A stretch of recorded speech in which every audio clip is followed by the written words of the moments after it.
জানিয়েছে, রাজধানীতে সবশেষ 6 ঘন্টায় 76 মিলিমিটার বৃষ্টিপাত রেকর্ড করা হয়েছে।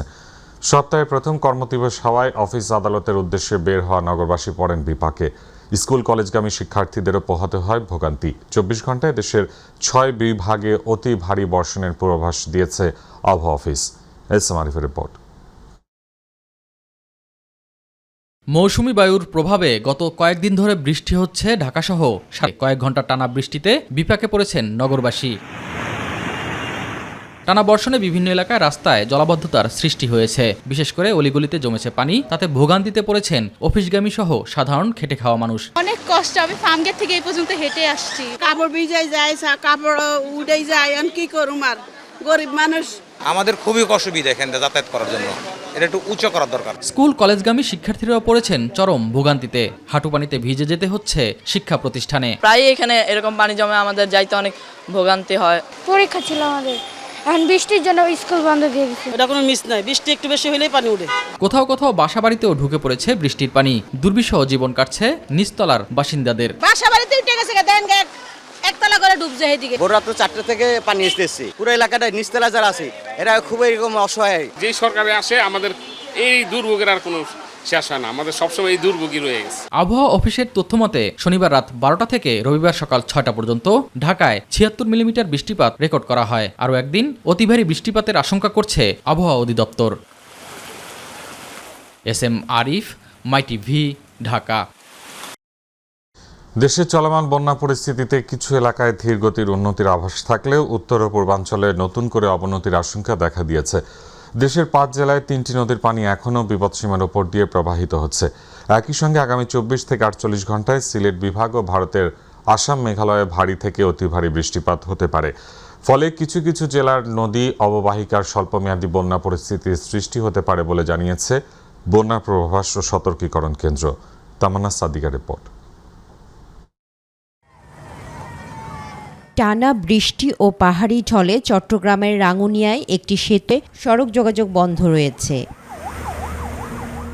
বন্যা পূর্বাভাস কেন্দ্র জানিয়েছে, গত 24 ঘন্টায় দেশের পূর্বাঞ্চল ও দক্ষিণ পূর্বাঞ্চলীয় চট্টগ্রাম বিভাগের হালদা, সাঙ্গু, মুহুরী ও ফেনী নদীর পানি বৃদ্ধি পেলেও মাতামুহুরী, গোমতী ও সেলোনিয়া নদীর পানি হ্রাস পেয়েছে। আগামী 24 ঘন্টায় বান্দরবান, চট্টগ্রাম ও কক্সবাজারের সাঙ্গু ও মাতামুহুরী নদীর পানি ধীর গতিতে কমতে পারে। এতে নদী সংলগ্ন নিম্নাঞ্চলের বন্যা পরিস্থিতিরও ধীর গতিতে উন্নতি হওয়ার সম্ভাবনা রয়েছে।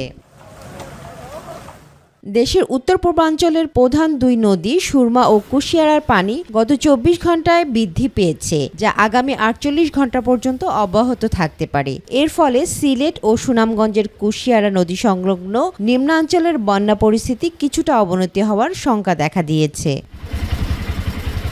তবে আগামী 24 থেকে 48 ঘন্টায় ফেনী, চট্টগ্রাম, খাগড়াছড়ির মুহুরী, সেলোনিয়া ও হালদা নদীর পানি কিছু কিছু পয়েন্টে বিপদ সীমার উপর দিয়ে প্রবাহিত হতে পারে। এছাড়া এই সময় লক্ষ্মীপুর ও নোয়াখালীর নদী সংলগ্ন নিম্নাঞ্চলে সাময়িকভাবে প্লাবিত হওয়ার শঙ্কা রয়েছে।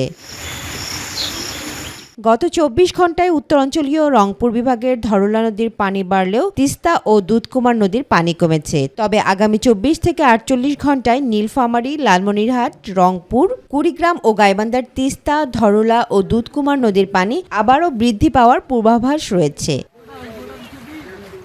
আবহাওয়ার পূর্বাভাস অনুযায়ী আগামী 24 ঘন্টায় চট্টগ্রাম বিভাগে ও তৎসংলগ্ন ভারতের ত্রিপুরা প্রদেশের ভারী থেকে অতি ভারী বৃষ্টিপাত হতে পারে। এছাড়া আগামী 24 থেকে 48 ঘন্টায় সিলেট, রংপুর, ময়মনসিংহ বিভাগ এবং সংলগ্ন ভারতের মেঘালয়, আসাম ও পশ্চিমবঙ্গ প্রদেশে ভারী থেকে অতি ভারী বৃষ্টির পূর্বাভাস রয়েছে।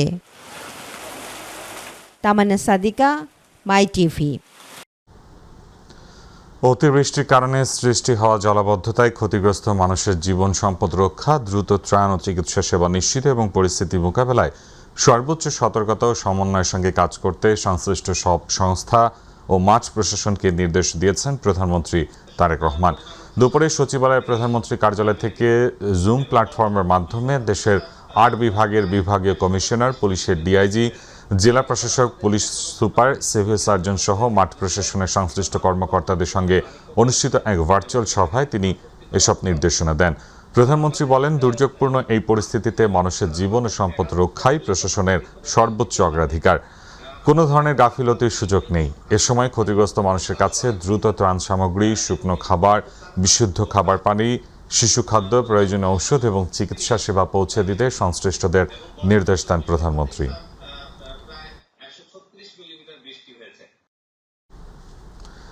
নিজের নির্বাচনী এলাকা মিরপুরে ভারী বর্ষণে সৃষ্ট জলাবদ্ধতা ও জনগণের দুর্ভোগ পরিদর্শন করলেন বিরোধী দলীয় নেতা ও জামায়াত ইসলামের আমির ডাক্তার শফিকুর রহমান। বিকেলে মিরপুরের শেওড়াপাড়া এলাকা পরিদর্শন করেন তিনি। এ সময় স্থানীয়দের কাছ থেকে দুর্ভোগের কথা শোনেন আমির। পরে তিনি সাংবাদিকদের বলেন, জনপ্রতিনিধিদের দীর্ঘদিনের জবাবদিহিতার অভাব ও দুর্নীতির কারণেই রাজধানীতে জলাবদ্ধতা নিরসন করা সম্ভব হয়নি।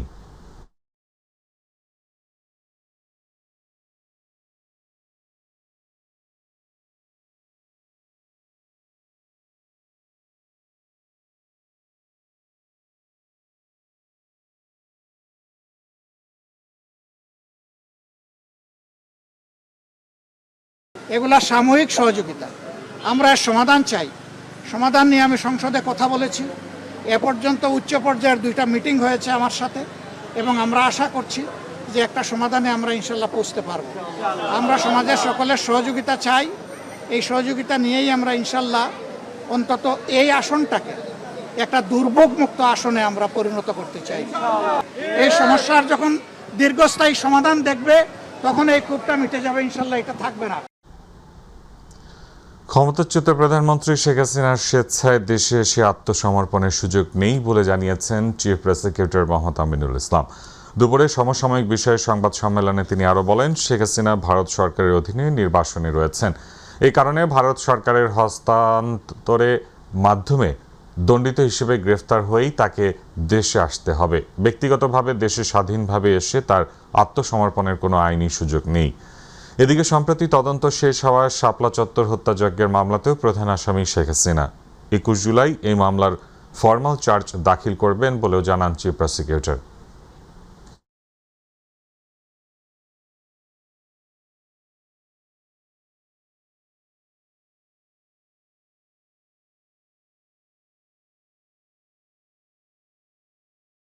তিনি তো নির্বাসনে আছেন, ভারত সরকারের অধীনে আছেন, তো তিনি স্বেচ্ছায় আসবেন কিভাবে?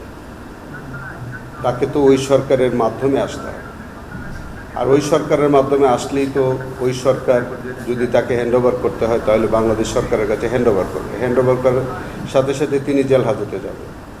সো আত্মসমর্পণ করার কোনো সুযোগ আছে বলে আমার কাছে মনে হয় না। প্রধানমন্ত্রী তারেক রহমান ধানমন্ডি ও গুলশান লেকের সংস্কার, উন্নয়ন এবং সুয়ারেজ ট্রিটমেন্ট প্ল্যান্ট স্থাপন সংক্রান্ত এক বৈঠকে অংশগ্রহণ করেছেন। সকাল 11:30টায় সচিবালয় মন্ত্রিপরিষদ বিভাগের সভাকক্ষে বৈঠকটি অনুষ্ঠিত হয়। বৈঠকে ঢাকা দক্ষিণ সিটি কর্পোরেশনের উদ্যোগে ধানমন্ডি লেকের সংস্কার ও পুনর্নির্মাণ, নজরুল সরোবরের নির্মাণ এবং ঢাকার পয়ঃনিষ্কাশন ব্যবস্থার আধুনিকায়নের অংশ হিসেবে সুয়ারেজ ট্রিটমেন্ট প্ল্যান্ট স্থাপন সংক্রান্ত প্রকল্প সম্পর্কে প্রধানমন্ত্রীকে অবহিত করা হয়। এছাড়া গুলশান ও বাড়িধারা লেকে সংযুক্ত সব অবৈধ বর্জ্য নির্গমন লাইন আগামী 6 মাসের মধ্যে সম্পূর্ণভাবে বন্ধ করার লক্ষ্যে কার্যকর পদক্ষেপ গ্রহণের সিদ্ধান্ত হয়। সভায় রাজুকের নেতৃত্বে গুলশান লেকের পরিষ্কার পরিচ্ছন্নতা, সৌন্দর্য বর্ধন এবং পরিবেশগত উন্নয়ন কার্যক্রম বাস্তবায়নের সিদ্ধান্ত গৃহীত হয়। বৈঠকে প্রধানমন্ত্রী ঢাকার লেকসমূহের পুনরুদ্ধার, পরিচ্ছন্নতা কার্যক্রম এবং বাসাবাড়ি ও বাণিজ্যিক প্রতিষ্ঠানে সুয়ারেজ ট্রিটমেন্ট প্ল্যান্ট স্থাপনের বিষয়ে কয়েকটি উপস্থাপনা পর্যালোচনা করেন। একই সঙ্গে সংশ্লিষ্ট প্রকল্পগুলো নির্ধারিত সময়ের মধ্যে বাস্তবায়ন এবং রাজধানীর পরিবেশ ও জলাধার সংরক্ষণে সমন্বিত উদ্যোগ গ্রহণের উপর গুরুত্ব আরোপ করেন।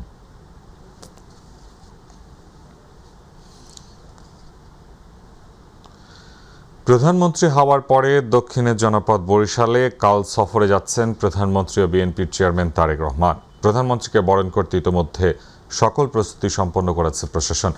অবহেলিত জনপদের উন্নয়নের প্রতিশ্রুতি এবং বাস্তবায়নে উচ্ছ্বাসিত নেতাকর্মীরা। পারভেজ রাসেলের রিপোর্ট।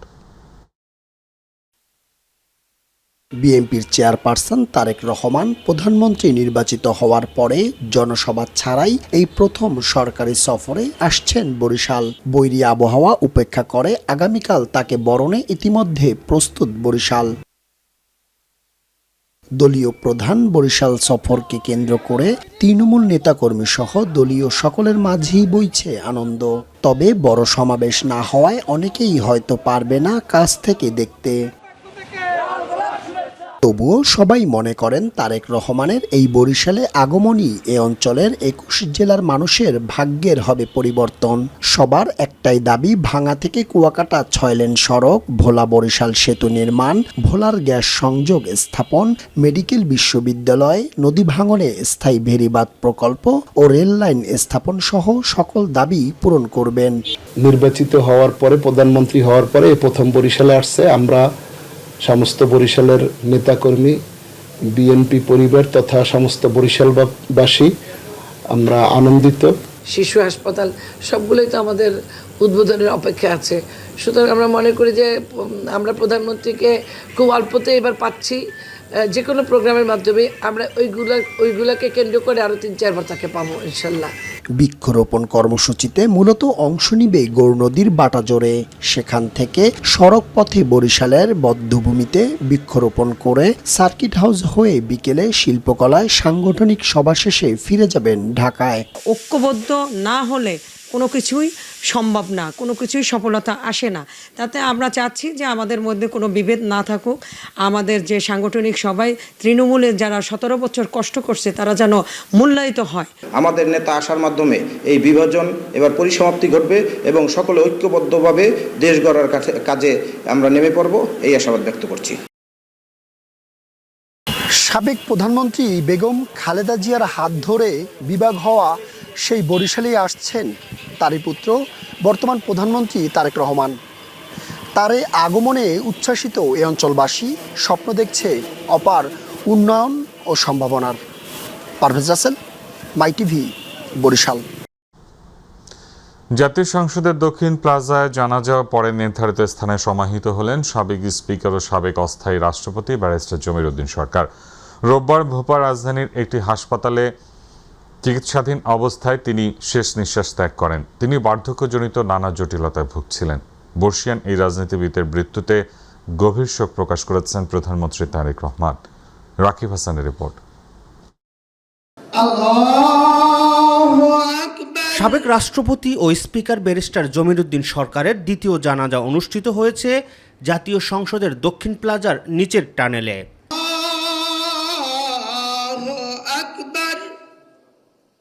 জানাজা নামাজে অংশ নেন প্রধানমন্ত্রী ও বিএনপির চেয়ারম্যান তারেক রহমান, জাতীয় সংসদের স্পিকার, ডেপুটি স্পিকার, বিরোধী দলীয় নেতা, জাতীয় সংসদের সচিব, মন্ত্রী, এমপি সহ বিভিন্ন রাজনৈতিক দলের নেতাকর্মীরা।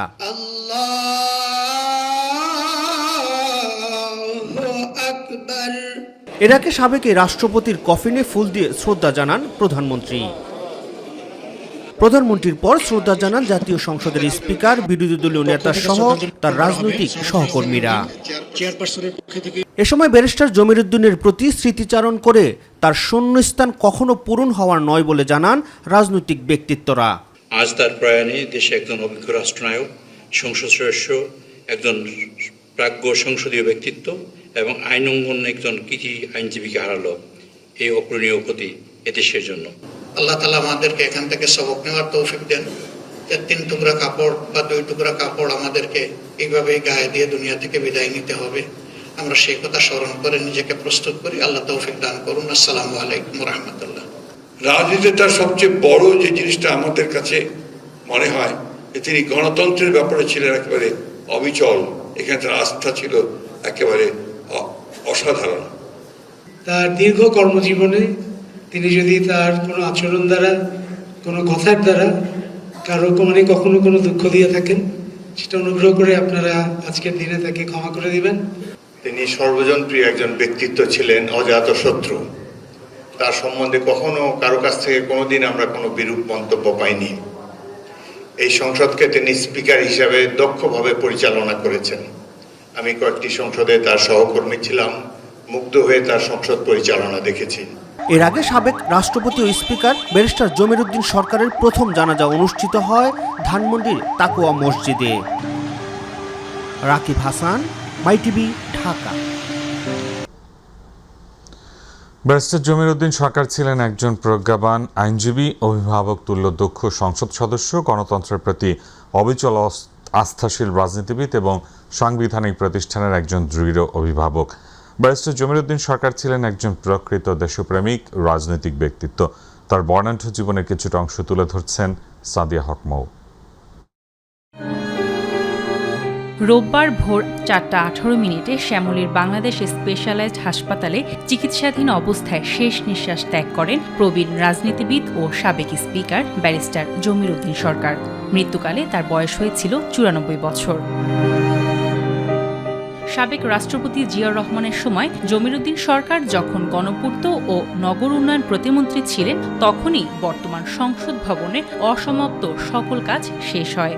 আব্দুস সালামের মন্ত্রিসভায় পররাষ্ট্র প্রতিমন্ত্রী হিসেবে দায়িত্ব পালন করেন জমির উদ্দিন সরকার। এরশাদ সরকারের পতনের পর বিএনপি ক্ষমতায় ফিরলে জমির উদ্দিন সরকারকে প্রথমে ভূমি প্রতিমন্ত্রী, পরে শিক্ষামন্ত্রী এবং বিজ্ঞান ও প্রযুক্তি মন্ত্রীর দায়িত্ব দেন তখনকার প্রধানমন্ত্রী বেগম খালেদা জিয়া।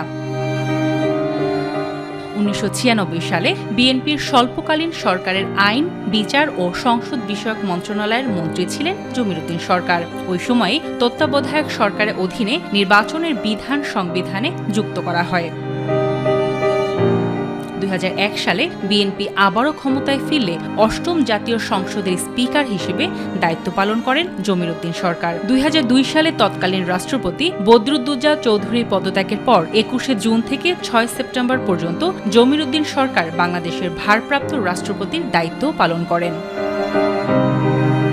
1931 সালের 1 ডিসেম্বর পঞ্চগড় জেলার তেঁতুলিয়া উপজেলার নয়াবাড়ি গ্রামের জমির উদ্দিন সরকারের জন্ম।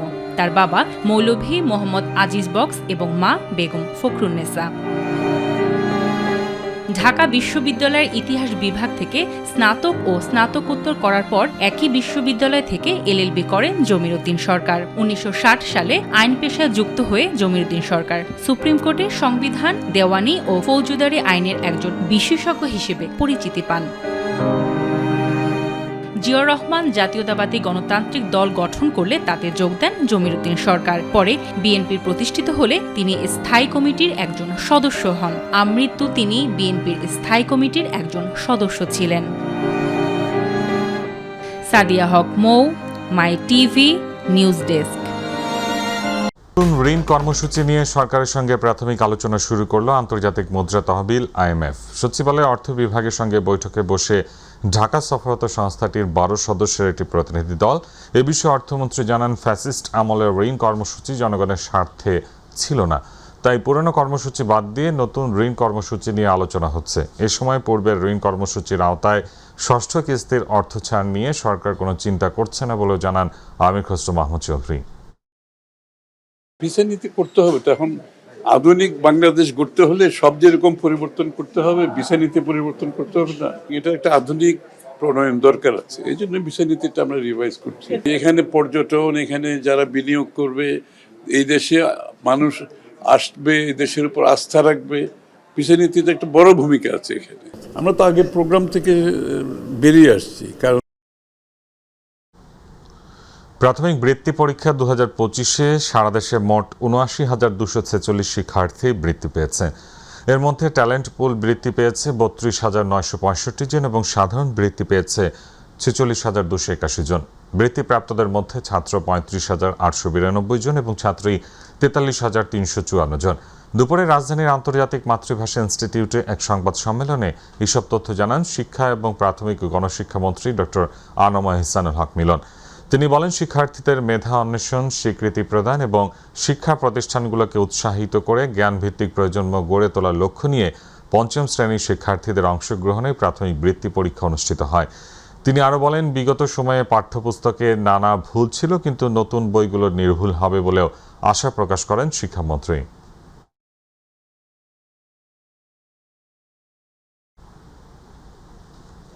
দেশের অন্যতম গুরুত্বপূর্ণ দৌলতদিয়া পাটুরিয়া নৌরুটে ভয়াল রূপ নিয়েছে পদ্মার তীব্র নদী ভাঙ্গন। হুমকির মুখে দৌলতদিয়া ফেরিঘাট, লঞ্চঘাট, বসতবাড়ি, দোকানপাট, রাস্তাঘাট, শিক্ষা প্রতিষ্ঠান, মসজিদ সহ অসংখ্য গুরুত্বপূর্ণ স্থাপনা। ভাঙন আতঙ্কে নির্ঘুম রাত কাটছে পদ্মাপাড়ের হাজারো মানুষের। ঘাট রক্ষায় দ্রুত কার্যকর ও স্থায়ী নদী শাসন প্রকল্প বাস্তবায়নের জোর দাবি স্থানীয়দের। রাজবাড়ী প্রতিনিধি মমিন শেখের প্রতিবেদনে বিস্তারিত। দেশের গুরুত্বপূর্ণ নৌরোড দৌলতদিয়া পাটুরিয়া, প্রতিদিন হাজার হাজার যানবাহন ও যাত্রী পারাপারের এই নৌপথ এখন ভয়াল পদ্মার তীব্র ভাঙনের হুমকিতে। প্রতি বছরই ভয়াল পদ্মা নদীর ভাঙনে দৌলতদিয়া ফেরিঘাট, লঞ্চঘাট এবং আশেপাশের বিভিন্ন গুরুত্বপূর্ণ স্থাপনা নদীগর্ভে বিলীন হচ্ছে।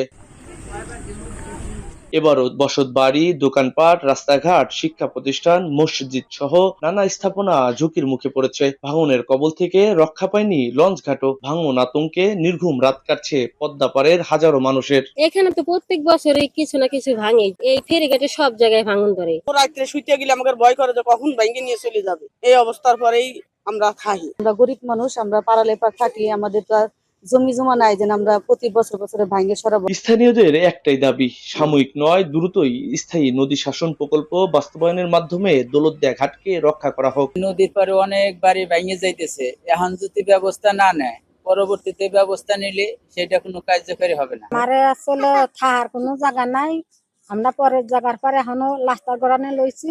যত তাড়াতাড়ি সম্ভব গাঙ্গা যাতে বাঁধতে দেয়, যত তাড়াতাড়ি সম্ভব আমাদের পক্ষে ভালো। উপজেলা নির্বাহী অফিসার জানান, দীর্ঘ পরিকল্পনা নিয়ে কাজ করা হবে, তবে বর্তমানে জিও ব্যাগ দিয়ে ভাঙন রক্ষার চেষ্টা করা হচ্ছে। বালু ভর্তি জিও ব্যাগ ফেলে ভাঙন রোধ করা হচ্ছে। পরবর্তীতে বিভিন্ন ধাপে ধাপে যে দীর্ঘমেয়াদী পরিকল্পনা, সেটার জন্য আমাদের জেলা প্রশাসক স্যার ভিজিট করেও সেই সুপারিশ করেছেন।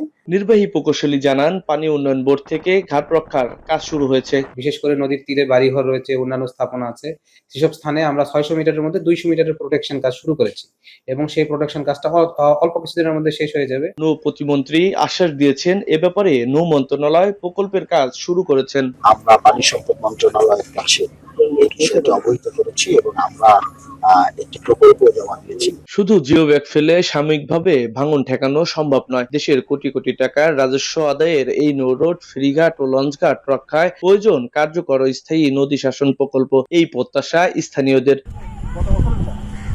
মমিন শেখ, রাজবাড়ী। পটুয়াখালীর উপকূলীয় সংরক্ষিত বনাঞ্চল ঘিরে উঠেছে অনিয়ম ও বাণিজ্যের অভিযোগ। এর প্রভাব পড়ছে জেলে ও পশুপালনকারীদের জীবনে। সরকারি নিষেধাজ্ঞা উপেক্ষা করে সংরক্ষিত বনের ভেতরে খালে দেয়া হচ্ছে বাঁধ, নিয়ন্ত্রণ করা হচ্ছে মাছ ধরার সুযোগ। পটুয়াখালী থেকে মশিউর রহমান বাবলুর ছবি ও তথ্য নিয়ে তামান্না সাদিকের রিপোর্ট। অনিয়মই যেন নিয়ম হয়ে উঠেছে পটুয়াখালীর 10 মিনা উপজেলার চর হায়দার, লালচর ও আগলাচরের সংরক্ষিত বনাঞ্চল।